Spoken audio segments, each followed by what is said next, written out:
welcome to week 2 of building a van with no experience. A few weeks ago we bought this already converted Sprinter van with a goal to make a couple of tweaks and then start touring Australia. Unfortunately, a few small changes turned into a lot of small changes, and now we've got a pretty empty van sitting behind us. Honestly, the battle ahead of us is staggering. We haven't been working on the van for a few days, partly because we've been very busy and partly because last time we worked on the van, this happened. We just got back from Bunnings and they have these planks that would potentially work for the roof on a mega sale. They're $1.50 a pop instead of $12. So now we have quickly run back home to see if that's possible. Like if we were to remove this, would it be possible to put them on with liquid nails or something?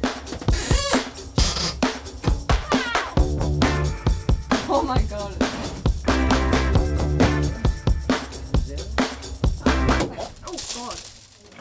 Ew! What was that? Hopefully it's not rust. We've just pulled down all the roof and the insulation. We thought we had like a bug infestation when we first pulled it down. It's actually worse. Our roof is completely rusted through. Cry. So it's right where they had the emergency lights. It looks like they've taken them out and they tried to patch them and they didn't do a good job patching them, so it's expensive. After we found the rust, I spent the next few days running around and getting quotes for how much it's going to be to fix it, and the cheapest we found was $6,000 to $8,000 and a lot of time. Eventually we came to the conclusion that the patch job that has been done on the roof already is very, very good, so we're just going to clean it up and hope it lasts as long as we need it to. But before we get stuck into that, I need to take the floor. So we've already taken up the sticker lining that was in there. I was at home editing the first van build video and I got really jealous that Jordan got to rip out a bunch of this stuff by himself. It was because I was babysitting or doing other things, but I wanted to get my hands dirty and help out a little bit because these are pretty good memories that we're gonna look back on. Are you okay? Everything fell on my face as you were screwing. Oh, sorry. That's not your fault. Crazy. And discovered that there was another sort of more medical, I guess, flooring underneath. Next thing I'm doing is just unscrewing whatever I can to get up this flooring and seeing what's there, because we really don't know. And the reason we can't just peel this up like we peeled up the other one, all elastic in and then screwed down here. So I have to take up these screws, one of which is incredibly rusted, and then try and peel up the rest. Trying to rebuild a van with no experience sounds like an adventure and a lot of fun, but realistically all it is stopping every 5 minutes and YouTubing how to do something. How to remove fully rusted screw. Some of the material from the screw. Got one. Okay, that is the screw head. I hope you can see that's how rusted it was, but cut this elastic, put a screwdriver in and managed to lift it up. So I'm hoping that doesn't do more damage than I think it does. It means we're off. All right, the back is off and now we can kind of see the layers of what's under that second floor. I guess it's kind of like moment of truth pulling it up. Okay, so it's a plywood. And then I think some sort of insulation underneath the ply as well. I think I just want to take it all the way back to metal and start fresh. That's the right thing to do, right? It can't be wrong.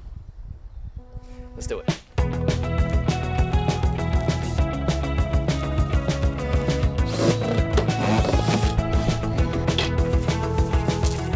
Okay, there's our second floor gone, and this is our third floor. It is a super sticky plywood that looks like it's been pop riveted in to something. We've been watching heaps of van build videos and I'm assuming they're all pop riveted into like a base framing, like a pretty much wood on the base. But we'll see. Here's my question. If we're gonna be pulling up that whole base anyway, surely I can just be forcing this up rather than going through and undoing all the pop rivets. I guess that's how they get their name. I'm sorry. So you think you were right? Bring it on, prove me wrong. Go put up a fight. Two things.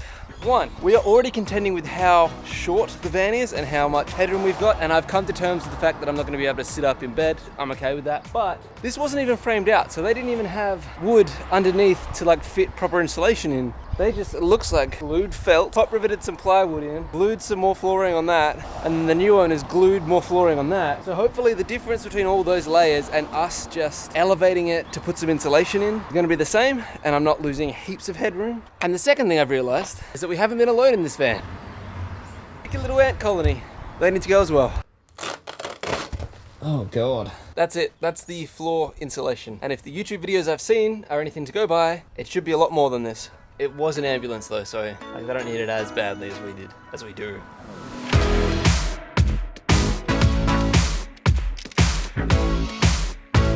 My first van war wound. First of many, I suspect.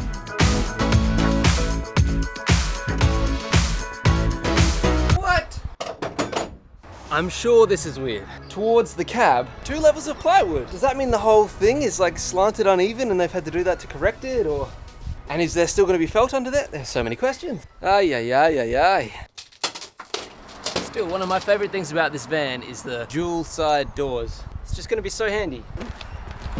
Wow, how exciting. The floors are up. I'm just gonna rip this felt bit out, and then I think I'm gonna run to Bunnings to get some metho, because I wanna really do a proper good clean on it before we start doing anything else.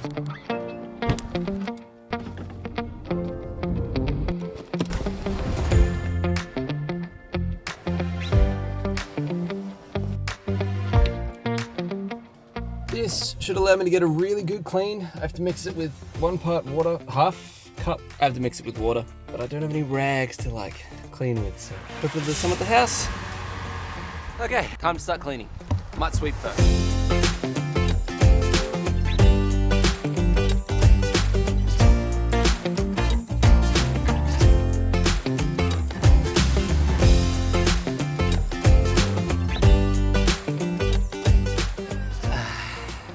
I'm getting tired, bit of meth on it, a little bit cleaner. I think we end today here, pick it up again tomorrow.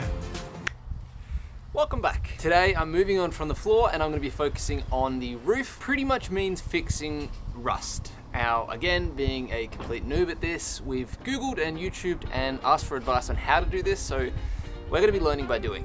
And today, Emily's with me too. I am here to help today. I'm finally not babysitting or not busy doing other things. So I'm gonna try and switch out some of the front vents for ones that actually shut so we can turn off the hot air that's coming through. And help with the rust. Yeah. Which is power tool time. But before I can even access the rust, I have to take down these metal bars, which I just worked out how to do this morning. So this metal pole here has been stopping us accessing this rust properly. There was a second one, but I was in Tony's shed this morning and I discovered he had these heavy duty steel cutters and that kind of works. So I'm hoping I can use it on this too, get rid of that and start de-rusting.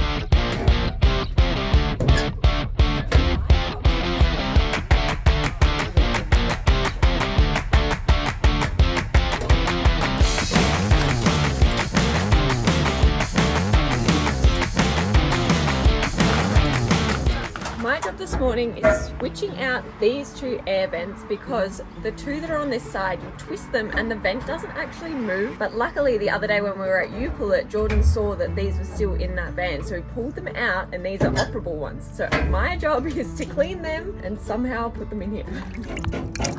I am so glad I took the time to clean those because they look disgusting. But actually what was on there was like fully caked on. And I would not have liked to have been breathing that for the next 6 months. While those dry off from their little bath, I am going to try and take the old ones out, see how I go.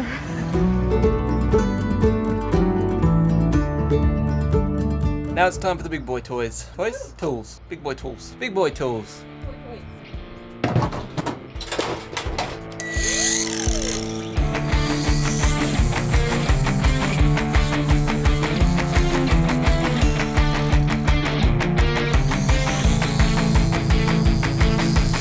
So what I've done is I've found effectively the outline of the rust so that we should be able to do this rust buster and form a gateway around it so it can't get out anymore. And then I've just trimmed back all the actual blocky rust in the middle. Gonna treat that as well, but the angle grinder couldn't get into these little things. So I'm just kind of hand chiseling out the rust there to find that border, and then we're gonna paint it all. Good news and bad news. I cannot get these out to be able to replace them with the new ones that I've cleaned. But because we have those ones, I now understand how it works. It's these two parts that have to lock together for it to be able to turn and close. So I've been able to reach in and it works now. Woo! I'm just gonna try and get this one. That one was so easy. That is further over, but at least it's closed. It's still an achievement because Yeah, it's still better than it was. not hot air coming out.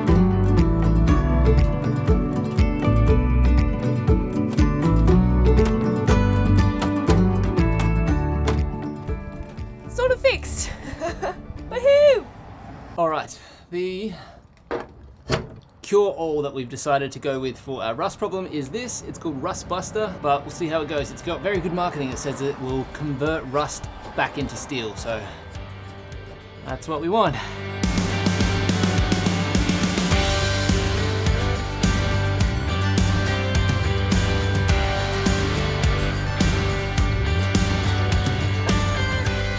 Rust treatment applied. It's really weird. It's turning this dark black almost color. And I guess that's treating it somehow. Because the Rust Buster takes about 24 hours to dry, I think we're done for the day.